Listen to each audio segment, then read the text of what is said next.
Hey everyone, and welcome back to The Explainer.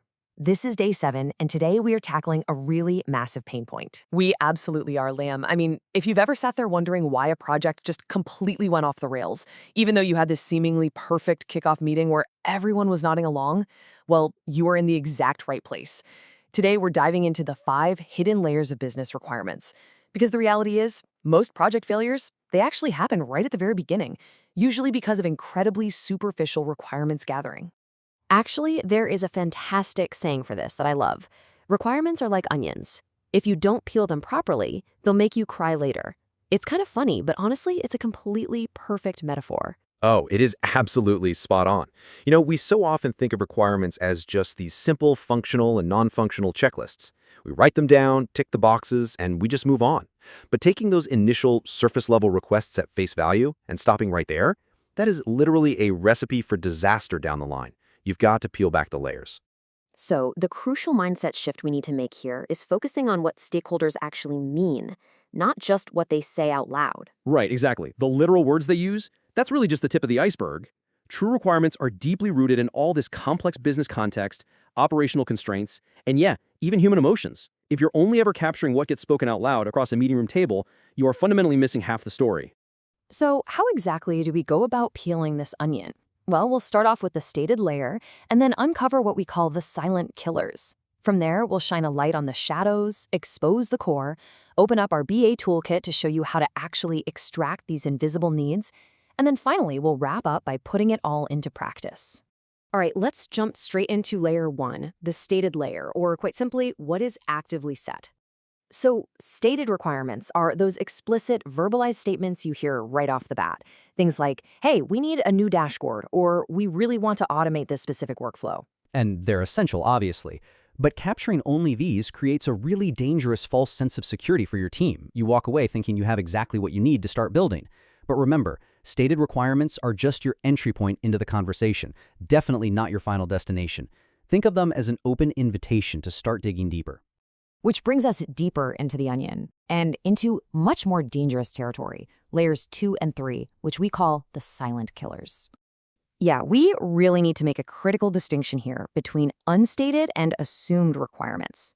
Unstated requirements are things stakeholders intentionally don't mention because, in their minds, it's just obvious. Think about unspoken rules, like assuming a system works perfectly offline, or assuming that, well, naturally, it'll be fully secure. Exactly. And then on the flip side, assumed requirements are things they blindly believe to be guaranteed, even if they absolutely aren't. Like just assuming a brand new piece of software is going to perfectly match their 10-year-old legacy workflow. These silent, invisible expectations, these are precisely the things that completely blow up project scopes months later, simply because nobody thought to say them out loud. Moving right along to the 4th layer, the shadows, or implied requirements. Picture this. A stakeholder casually asks for real-time reporting. Seems pretty simple and straightforward, right? But think about the massive technical shadows hiding right behind those 3 little words. Oh, it's huge. Because real-time reporting implies you now need way faster data processing, which implies updated server infrastructure, entirely new data pipelines, brand new APIs, and ultimately totally new roles and responsibilities to manage all of that. Spot on. One stated requirement actually drags 5 or 6 hidden ones along with it. Implied requirements are exactly like shadows. They are always there, attached to the main request, but you're really only going to see them if you look closely enough.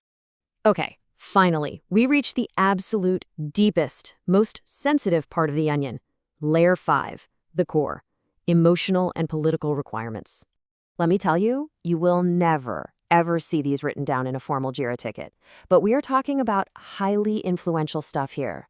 The desire to avoid blame when things go wrong, the intense need to look good to executive leadership, or a manager's drive to make sure their specific team doesn't lose control over a core process. Yeah, these unspoken, emotional, and political forces, they are the actual invisible drivers behind project priorities, those impossibly strict timelines, and solution approvals. If you don't understand this core layer, you honestly don't really understand why the project exists in the first place, or why certain bizarre decisions are suddenly being made out of nowhere. Okay, so now that we know all of these invisible layers exist and are actively trying to tank our projects, let's open up the BA toolkit. How do we actually extract these needs? We've got 3 really concrete steps you can start using literally today. First up, ask layered questions. Don't just ask, what do you need? Follow that up with, what else, or what's driving that? Or my personal favorite, what are we assuming here? Second, and this is a big one, observe behavior. Watch for those awkward pauses, the slight hesitations, the offhand side comments during Zoom calls. Honestly, those often reveal far more than the formal, rehearsed answers. Absolutely. And third, validate continuously.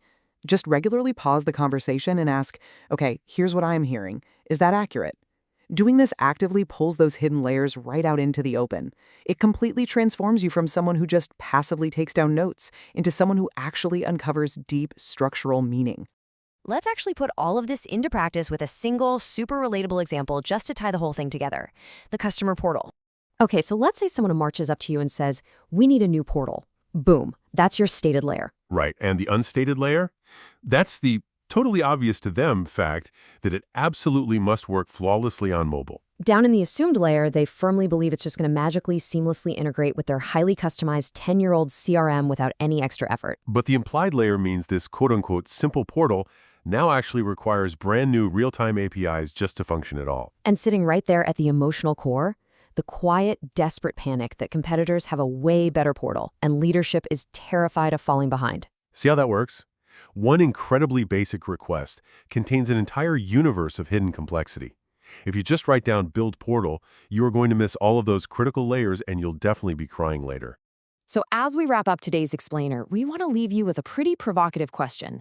Look at the project you're working on, literally right now. What layer is your team completely ignoring? Are you guys totally blinded by the stated layer?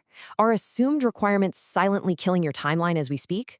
We challenge you to take this onion framework back to your desk today and just start peeling. Because when you can uncover all 5 of these layers, you become the person everyone trusts to actually get the job done right. So true. Thanks so much for joining us for Day 7, everyone. We'll see you next time, and hey, happy peeling!